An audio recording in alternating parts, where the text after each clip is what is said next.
Hi, this is Bobby Brown, and welcome to another fucking podcast. Truly a sight to behold.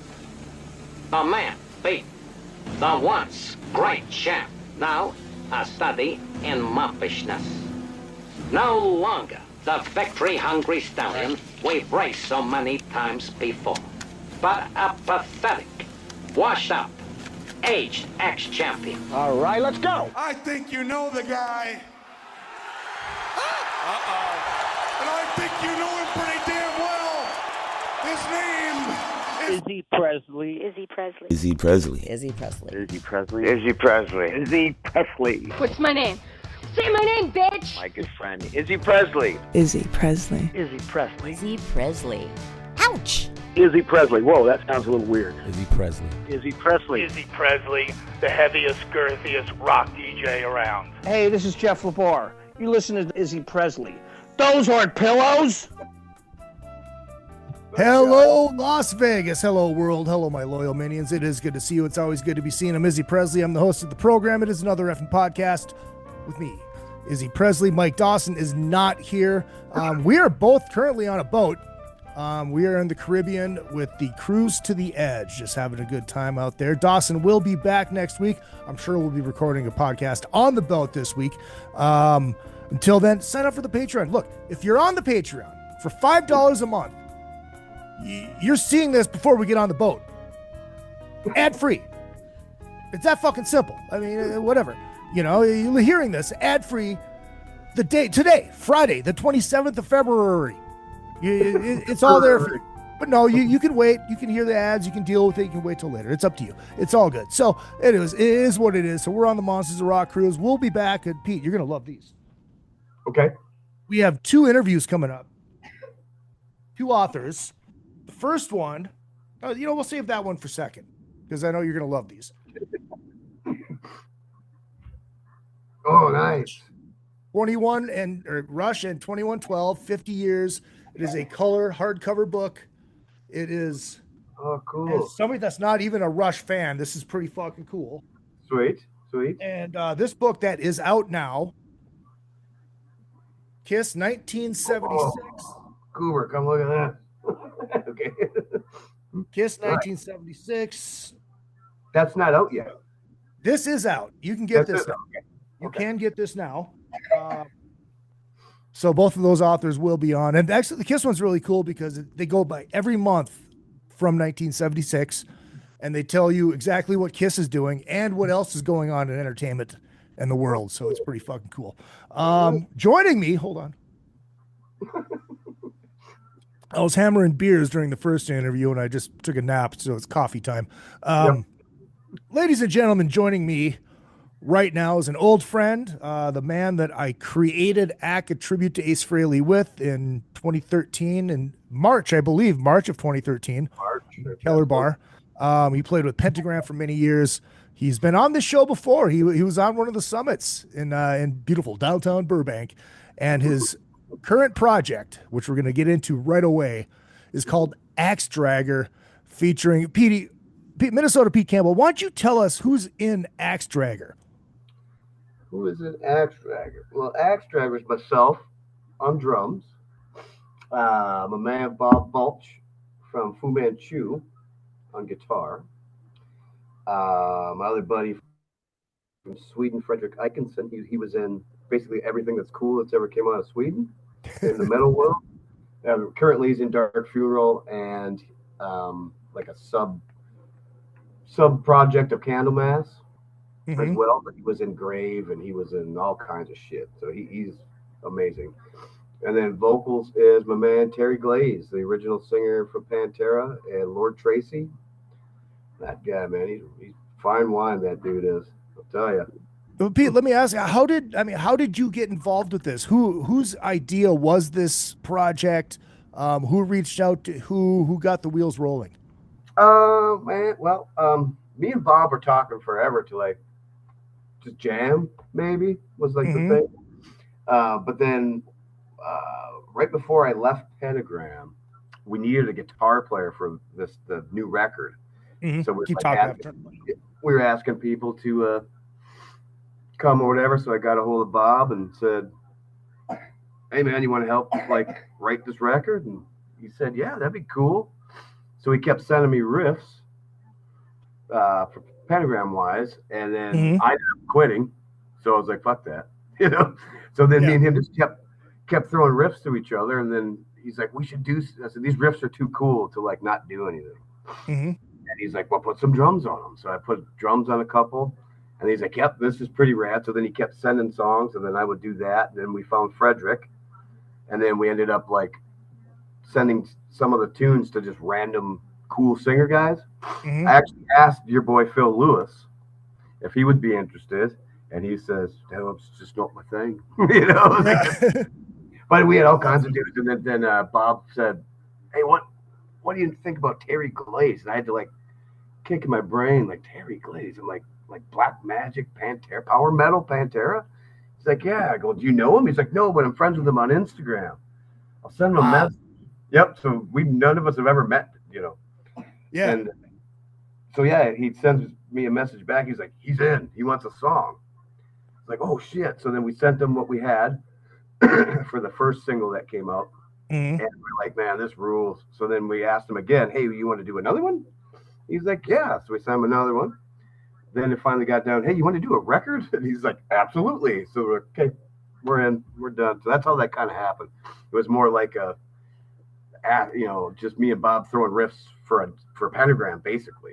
And I just said, fuck that shit, and I split. So then that's how this became. And it started as just a little project, but I think it's a full-blown band at this point.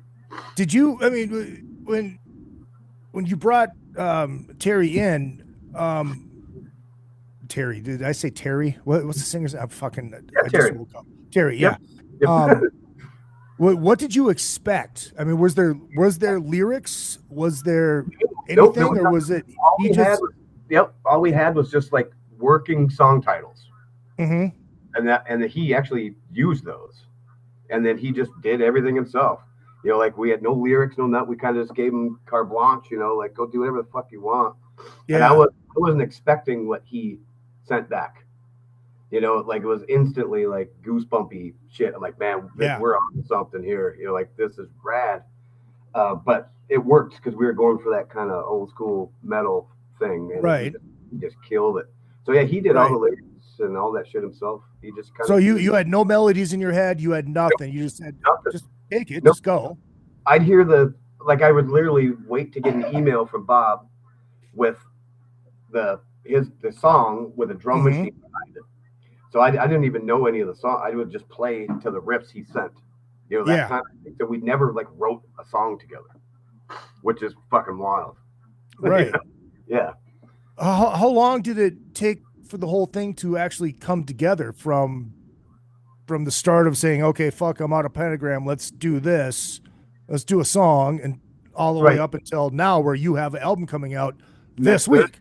Yeah, next Thursday. Well, this Thursday. Yep. So it'll be yesterday by the time the non-Patreon people are hearing this. So it's out now, unless you're on Patreon, and then it comes out on Thursday. Yep. It took about maybe a year and a half. Okay. Yeah. So about every other month we'd get a new song, but then he would send it to me, and then I'd do the drums, and then we'd send it to Sweden, and then Fredrik would do the bass. And then it would come back, we'd mix it a little bit, then it'd go to Terry would do the vocals, then it would come back, and then we're like, yeah, that's it. And almost everything was like one take shit, you know, which was just so cool. Yeah. Oh, that's always great. Did you guys shop it around at all? I mean, is this out? You guys put this out on your own? How is it coming out? It's coming out on Ripple Music. Okay. So Ripple's like an underground label, but they do all kinds of stuff, some super cool stuff. They just put out the Obsessed record and like stuff like that. So we were kind of looking for it. That was our first thing. Bob said, what do you think about Ripple? I've always wanted a Ripple record personally, because I have like everything they've ever done. And I was like, yeah, we don't even need to shop it. And Todd Severin, the owner of Ripple's just a killer dude. So it just made sense to like, why go anywhere when this is what we want? Right. Everything kind of fell into place, and it's fucking perfect, man. How tough is it for people that don't know, and I don't know? I mean, shopping stuff, dealing with record labels, finding the right deal. Yeah. you know, it's not like the old days. Those days are long gone, but record labels still, I mean, if you're not careful, you can still get fucked, you know? Oh yeah, absolutely. No, it's a pain in the ass. Luckily, it was so easy for this. You know, it turned out simple, where everything we kind of asked for, we got. You know, and we're not trying to make money. You know, right? You don't make money. You know? No, you don't. But like, you don't. It's just everything we wanted with the artwork and the different colored vinyls and shit like that. And then plus, they popped in some money for, and people are gonna hate me because I have brain farting on these fucking dudes' names, but the guy who mixed like Super Unknown from Soundgarden, and then and some other stuff, and the dude who mastered it did like Metallica and all. So we wanted to like get as many names as we could to make it a cool thing. And that was all because those dudes ain't cheap, Right. So it all worked out. It was like, that's all we want. Like, so yeah, I'm extremely happy with it. Very cool. Yeah. So it is. So you're getting like multiple colored vinyls. I mean, yeah. Is there a point where it's too much? But you know what? I used to think the same thing. I was like, man, this is dumb. It's the same shit. But having records out that there is literally 4 different variants or whatever, like the collectors go nuts for that shit. Because like the purple, blue, and red one, there's only 200 ever. So they have to fucking have. And I think half of them are already, the pre-sale is already out for half of the shit. Really? And I mean, it just came out. Holy. Right, or whatever. Dude, that's fucking wild. I mean, it's crazy. No, it's gonna be nuts, man. I'm looking forward to it. Like, it's one of those things where right when you think you're out, they'll pull you right back in. Yeah, right. I mean, have you guys talked about? I mean, you've never been in the same room. We've never played one together. Nope. You've not, all 4 of you have never actually physically been in the same room. Nope. Which is wild. I've never met Terry. I met Bob and Fredrik. Bob's never met Fredrik, but met Terry. Fredrik's never met Bob or Terry, so we've never done this shit. But there's some talks right now for like in September, doing a little quick run. Oh, nice. In the States, and then a bunch of Europe stuff next year. So there's already, I mean, is there management? Is you guys doing this all on your own? What's going on? Yeah, there's like PR stuff already and stuff, and booking agents have already reached out. I mean, because on paper, it's cool, So I mean, I guarantee that we're gonna blow some fucking heads off, So it's already it's rolling already. Was there any thought in your head? And obviously, music fans they have these thoughts about the original singer from Pantera and like all these old guys. I mean, what is this real? Is this? I mean, is this a real thing? Is it just going to be one record? Is it just fun? I mean, is there any of those thoughts in your head about what people may think about shit like that? Well, I did at first. I was like, okay, like what are people going to say? But then when the first single came out, like, and I fucking hate the term supergroup. Yeah, I think it's dumb, but that's all it says. Super metal supergroup, blah blah blah. And it's like, okay, and then like every single has been just crazy response in the best way possible. So I think when people see the names, they're like, wow, what the fuck could this be? Because like really Bob from Fu Manchu, he's a desert rock, stoner rock dude. Like Fredrik plays the Swedish black metal, whatever. And it's like, but holy fuck, really? That's the response I've been seeing. And really, it's super rad. Yeah. Well, I mean, speaking of the black metal, you guys, if you are a fan of the metal, which I'm sure if you're listening to the podcast, you are, especially this particular one, make sure you get out to Vegas here and check out the Metal Blade Records Museum. It is very badass. And I hit up metalblade.com/museum. And I only give that pimp because 1, it's awesome. And 2, I work there every once in a while. So, well, there you go. You got to throw it out. Well, you got to throw it out when it's reasonable and relevant. You know what I'm saying?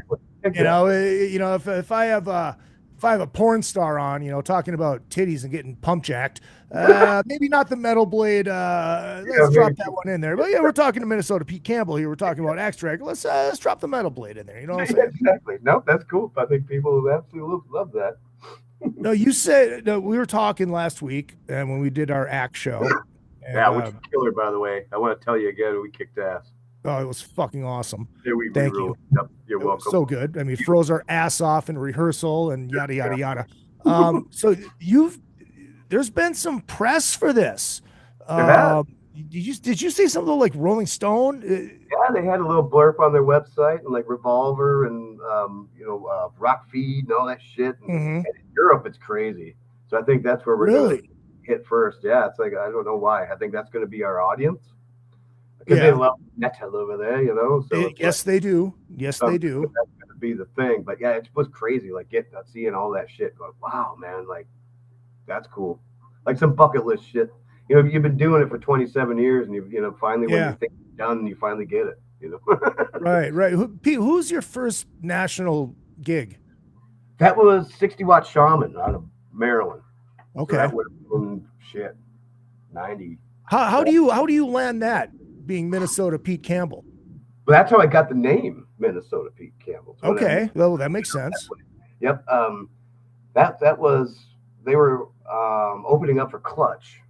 And we'd always, every time Clutch came through town, we'd always go early to see all the opening bands, you know, because I mean, that's how I found Fu Manchu was opening for Clutch. I could even give a shit about seeing Was that Clutch. At First Avenue? Sure was.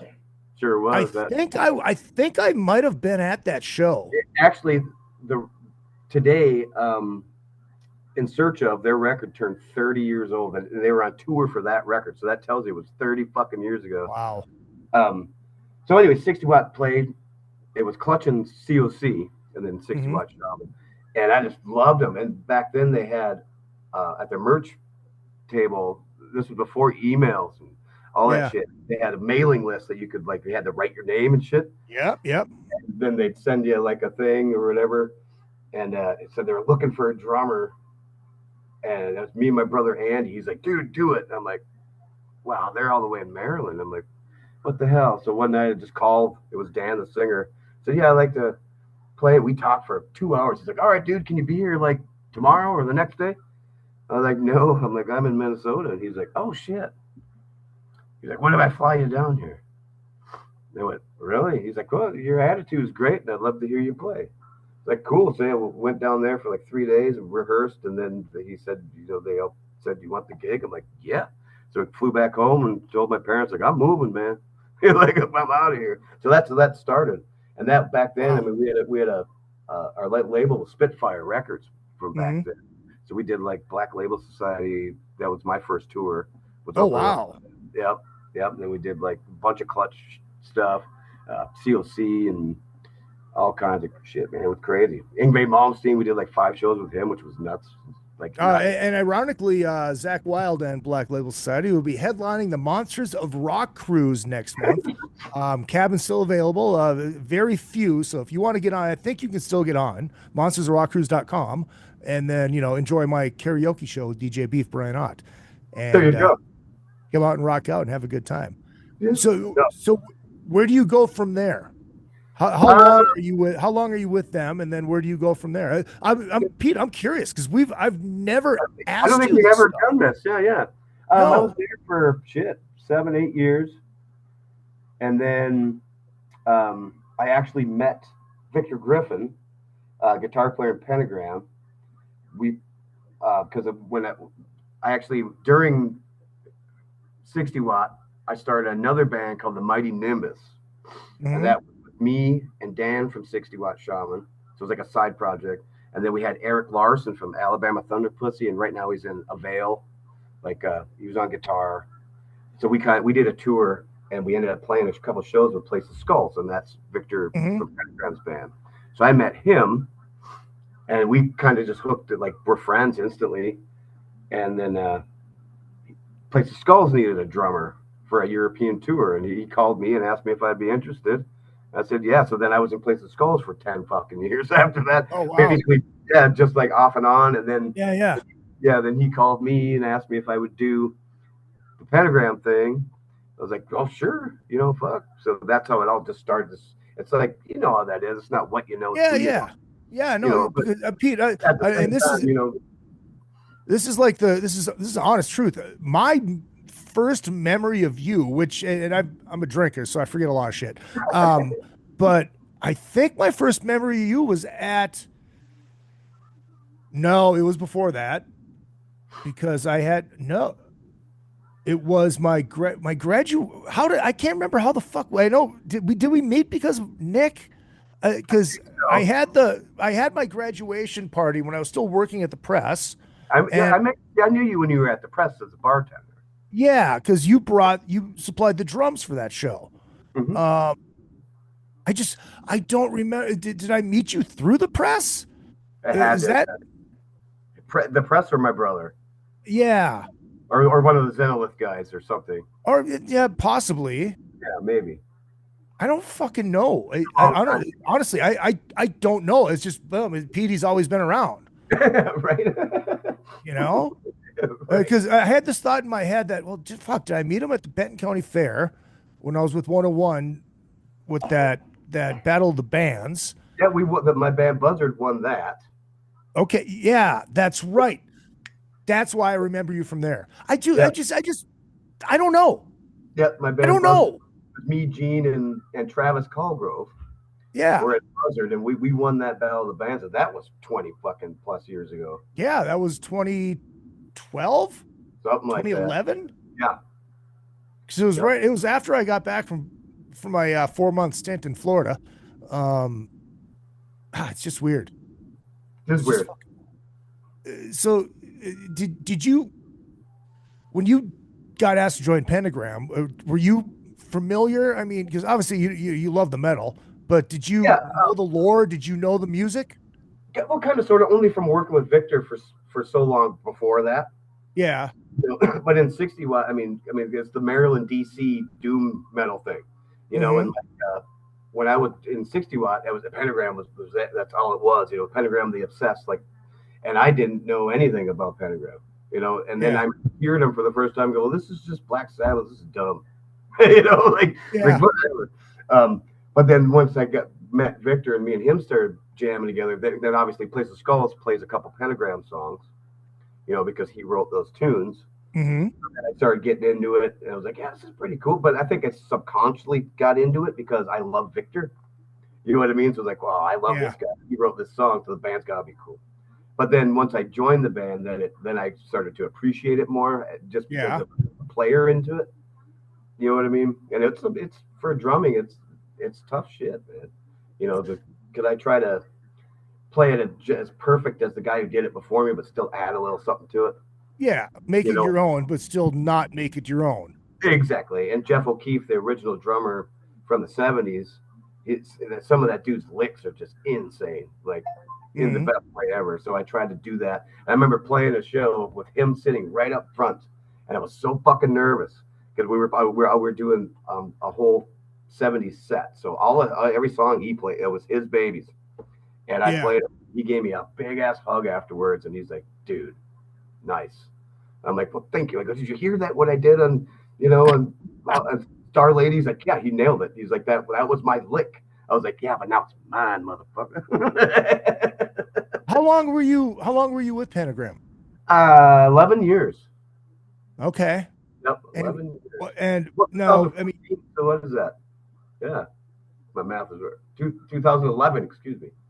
No, 14. Got my brain. When you left, I mean, pretty much the whole band left, right? For a minute, yep. But then he hired a bunch of scabs, and now they're doing whatever, you know. Yeah. What was it? Just time? I mean, was it? I was dealing with all the bullshit and the stress at the same time. I don't know if you can see this little thing over here. Yeah. The little Gooberson. Yeah. I left because I wanted to just be a dad. Yeah. You know, like I dreaded leaving because at the time she was, you know, 2 and 3 years old, and like every time we were touring nonstop, and it was just like, I was basically doing it for the money at that point, and that's when like just time. But I couldn't leave her anymore because I'm a firm believer that like rock and roll will be here forever. Obviously, it still is, but being a dad to a toddler, that won't. And that's time you can never get back. You know, so absolutely. I retired from touring, and that's I just told the boys, I'm like, I just can't do this anymore, man. Like I'd rather be a dad than to be a dad to a fucking 70-some-year-old man. You know what I mean? You know what I mean? So I'm like, fuck. You So that's why. And then when I split, then Greg quit. You know, because I'm not. Petey's not here. I'm not doing it. Blah blah blah. You know, and he left. So it was just like it was just time. You know, everybody just kind of had enough. So that's what it is. I wish. Yeah, it is what it is. But I mean, you'll still go on small runs. You're just on touring for a living. Now, you know, now she's 7. Yeah, she's a rocker, and she gets it. You know, but I mean, we were out 2.5, 3 weeks at a time. You know, and you know, and so I can't do that. I'll do a week or something. You know, something like that. Yeah, now, because she's old enough and understands that. You know, right. But at the time, it was just terrible. Like I dreaded it. Like just because, you know. So that's why. Well, but you know, it's good to know that like if an ACK run comes up by accident, that Petey's there. By accident, yeah, exactly. Nope, there will be talks, my friend. We'll see. We'll see. Fingers crossed that we get something worked out. That would be badass. Well, do you remember your Kiss moment? What got you into Kiss? My Kiss moment. Yep. I remember opening up my brother Nick's bedroom door because he was across the street doing BMX stuff on a ramp, and I opened the door and he had this big ass poster of Gene Simmons, the one where he's playing bass and he's got blood all over his like the Dress to Kill costume, like 70 whatever. And I just looked at it with what? You're like, what is that? And then I looked over and then there was more Kiss and more Kiss, and then we went to my aunt's house and I picked up Destroyer. She had Destroyer, and I remember looking at it and just going, "This is that guy from Nick's room. Like, what is this?" Like, I didn't even know it was music. Right. I thought they were like comic book dudes, you know.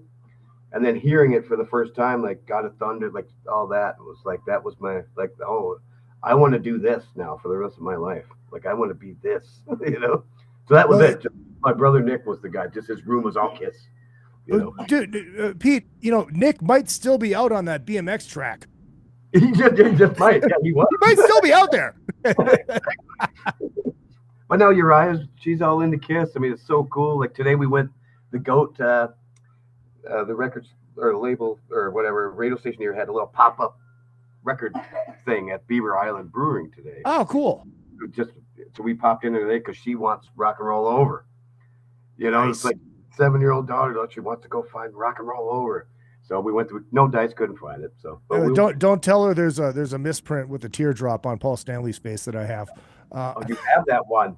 I have that one, along with the non-makeup Creatures of the Night. Oh yeah, I got that in a cassette. Nice. That. Yeah. All right, so you're a drummer. Peter yes, Criss, Eric Carr, Eric Singer. Well, actually, it's funny because me and the little one here had this conversation too. They're all different, and they all brought different things to the band. I personally enjoy Eric Carr, but if it wasn't for Peter Criss, I would not be a drummer. Right. Eric Singer smokes them all in everything, technically wise, and you know. But I think he's a combination of them both. He's like the super morph. Yeah. But I like Eric Carr's drumming, especially on like Lick It Up and you know Night and shit like that. But you can't beat Peter Criss, you know, at all. If it wasn't for him, I wouldn't be here today. Well, dude, Peter had that swing. He did. You know, there was a feel. Same with Steven Adler. There's just a feel. Yep. I remember when I saw an interview with who's the guy that replaced Matt Sorum? Yeah, Matt Sorum. Yeah. He said, I can't play those songs like that. Yeah, right. I can't play the song. I can play the songs, but I can't play the songs like that. Exactly. It's just there's just a looseness. Sure. Is that right? I mean, I'm not a drummer. I mean, I could barely play fucking guitar.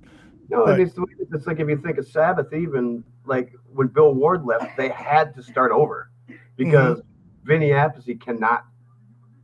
When Bill Ward are two completely fucking different, you know, and Vinny can't do that, so they almost had to like go to the Dio era of more four on the floor shit. You know what I'm saying? Right. Because you know Bill Ward's a jazz drummer. Yeah, that's all it is. You know, so yeah, even if you hear Vinny play like War Pigs and shit, it's not the same. It's like a metal version of War Pigs. You know, there's no swing, there's no nothing to it. Right. But progressed the band too. Well, I think and look, I mean, you look at the guys from right here, you just got to look what they came up on. What they learned playing jazz and big band, and that's all they were. The Beatles, and that, because that, I'm sure even Bonham, that's what he learned on. Yeah, but in Mitch Mitchell, Ginger Baker, Keith Moon, all those dudes from that, Charlie Watts, even, for Christ's sake, like all those dudes. And Clyde Bunker? He's one of my the most underrated drummers. Jethro Tull, Clyde Bunker, man, that dude is something like no one talks about. And they're all just like, oh, the flute. Oh, it's like, listen to the drums, dude. Listen to the fucking drums. Good lordy. But yeah, back then it was all the swing. It was all big band swing, and and that's what because you got to think about when those dudes were 10 and 12. That's what's the music, especially in Europe. Yeah. Well, it's funny you bring up Jethro Tull. Oh, so over the pandemic, when I really got to know Dawson, we did what we were told to do, which was go to his garage and get hammered every single night. And so we did that because we couldn't fucking do anything else. I mean, it was the pandemic, whatever. And it was just us and a couple other dudes, or sometimes just us or whatever, just getting hammered and listening to Casey Kasem's on the iHeart channel, right? And this one time, this hippie guy comes over and he brings 2 hippie girls. It's like, holy shit, there's girls. I get to talk to girls. This is cool. And so we're listening to Casey, and it was the 70s. And Casey, they're this Jethro Tull guy there. I don't know why my Casey sounds like Norm Macdonald, but there's Jethro Tull right here at number 39 on the top 40 countdown, and this is Aqualung is what it is. And one of the girls, this is a true story, stands up and yells, Jethro Tull is the reason that women are held back in society. Now, I look at her and I'm like, okay, what? I like being informed. I like learning new things. I like, so we can all learn, evolve, and get the hell off this planet. What do you mean? Jethro Tull is the reason women are held back in society. She goes, well, he invented the plow. I'm like, okay. Information I didn't. The guy named Jethro Tull invented the plow. The guy named, he's a real guy man. who invented the plow was named Jethro Tull. New information. I'm like, well, how did that hold women back in society? She's like, true story. He made it too heavy. It was too heavy for women to push, so they had to go. They had to stay in the kitchen, in the house, watching the kids, doing the dishes, doing the laundry, cleaning. I go, wait a minute. Hold on. You mean to tell me that if Jethro Tull had not invented the plow, Metallica would have won the Grammy in 1989. Right. That's a true story. I mean, the bit is more condensed when I do it. No, I hear it. Yeah, but that's true. That's exactly what I said. That's how good my timing is. What can I say? That's classic, man. That's classic. That's good. He's a son of a bitch. That guy. I know. He was a really stand-up guy, that Ian Anderson. But that Jethro Tull, he's a kid. I told that story to one of the guys from Jethro Tull, not Ian, I think one of the guitar players, was on the Blue Cruise, and I told him that story, and he fucking lost his shit. He thought it was hilarious. That's crazy. Yep, that's crazy. Good stuff. It's good stuff. Favorite Ace song to play? Me? Mm-hmm. Oh man, you know what? It's Breakout now, isn't it? I was just gonna say, as of Saturday, it's now Breakout. As a drummer, absolutely, I will say that is either that or Snowblind is still one of my favorites. Oh yeah, Snowblind is always fun. But Breakout was fun. That was fun. And you were not scared of it, and I'm proud of you. Well, I felt like a proud weird uncle. Right. You know. I just remember looking up, and you're just like, yeah, you're good, man. Everything's cool. I was like, oh fuck. Then I had to go in my brain and go, how does this start again? I really hurt like that. And I'm like, I even said, I feel like a really terrible Ace Frehley fan because I haven't heard that song until you sent it. Yeah. I was like, how the fuck do I not know this song? Oh, this is Car Jam 81. That's what I thought it was. When I first heard it, I'm like, oh, okay, so there's no lyrics or nothing. It's just that. And the drum solo, because you kept saying, good luck, Beatty. I'm like, what does it mean? Yeah. This is a fucking drum solo. And then listen to it, like, this is not Car Jam 81. There is lyrics, there is a chorus, and there's this fucking weird shit in the middle of it, you know? But I think we nailed that motherfucker, man. Yeah, it was great. Yep. It was great. It was great. Pete, I'm going to hit the outro music here and tell us now, where can they get the record? Well, probably at ripple.com or basically anywhere, I would assume. I know it'll be out digitally and CDs as well, but the vinyl is going to be probably just check the Axe Dragger Facebook page or ripplemusic.com too. And I know they have a bank amp and all that shit too, so probably via them would be that or us, you know, or live, and you know, sometimes too. I love it. People want to find you online. Where can they find you, Petey? They can find us just at Axe Dragger on Facebook. Yeah, just look it up. You'll see our ugly face shit, and there we are. Have a thing. Boom. All those links will be down here. And that thing that you can't see right now, but right next to that, or right below that subscribe button that you have to hit to, you know, keep following the show. Minnesota Pete Campbell. Dude, this is fun. It is very fun. I love you, and I've missed you already. And have you worn out that Smoke and Kills record yet? Not yet. Getting there, though. We're jamming. We're jamming it. Your eye likes it. I love it. We're in. I love it. Hey, guys, hit up the Patreon, patreon.com/real Izzy Presley. IzzyPresley.com. Find all my information. If you're coming to Vegas, getting married, hit me up. I can do that as well. On the behalf of Minnesota Pete Campbell, I'm Izzy Presley. Don't forget, what I lack in talent, I'll make up for in the cock.